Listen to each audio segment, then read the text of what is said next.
ओम नमः शिवाय। जो भाग्य में लिखा है वही ब्रह्मा की लेखनी में अमिट होता है। ब्रह्मा जी नारद जी से कहते हैं कि जब पार्वती जन्म लेती है तो उनके जन्म पर घर में आनंद का वातावरण छा जाता है।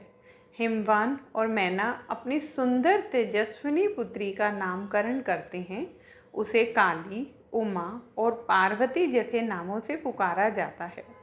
पार्वती बाल्यकाल से ही विद्या में निपुण, गुणवान और तपस्विनी बनती है।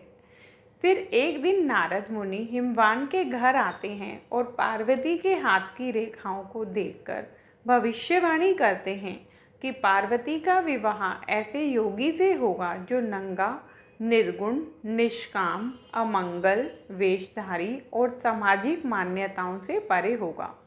यह सुनकर हिमवान और मैना दुखी हो जाते हैं, किंतु पार्वती मन ही मन प्रसन्न हो जाती है क्योंकि वह जानती है कि यह वर भगवान शिव ही हैं।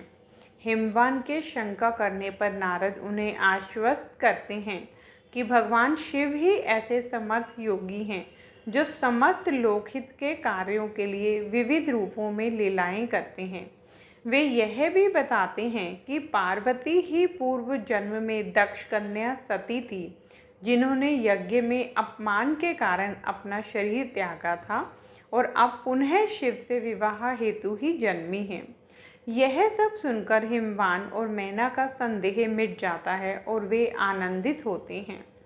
पार्वती भी अपने पूर्व स्वरूप को सुनकर लज्जा से मुस्कुराती है। अंत में नारद स्वर्गलोक को लौट जाते हैं। मुख्य संदेश: यह कथा बताती है कि भाग्य और पूर्व संस्कारों के अनुसार ही ईश्वर की लीलाएं घटित होती हैं। चाहे परिस्थितियां कैसी भी हों, जब उद्देश्य दिव्य होता है और साधना सच्ची होती है तो ईश्वर स्वयं मार्ग बनाते हैं।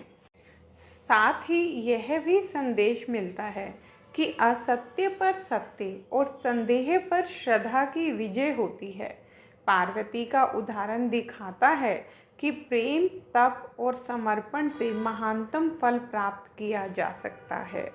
ओम नमः शिवाय।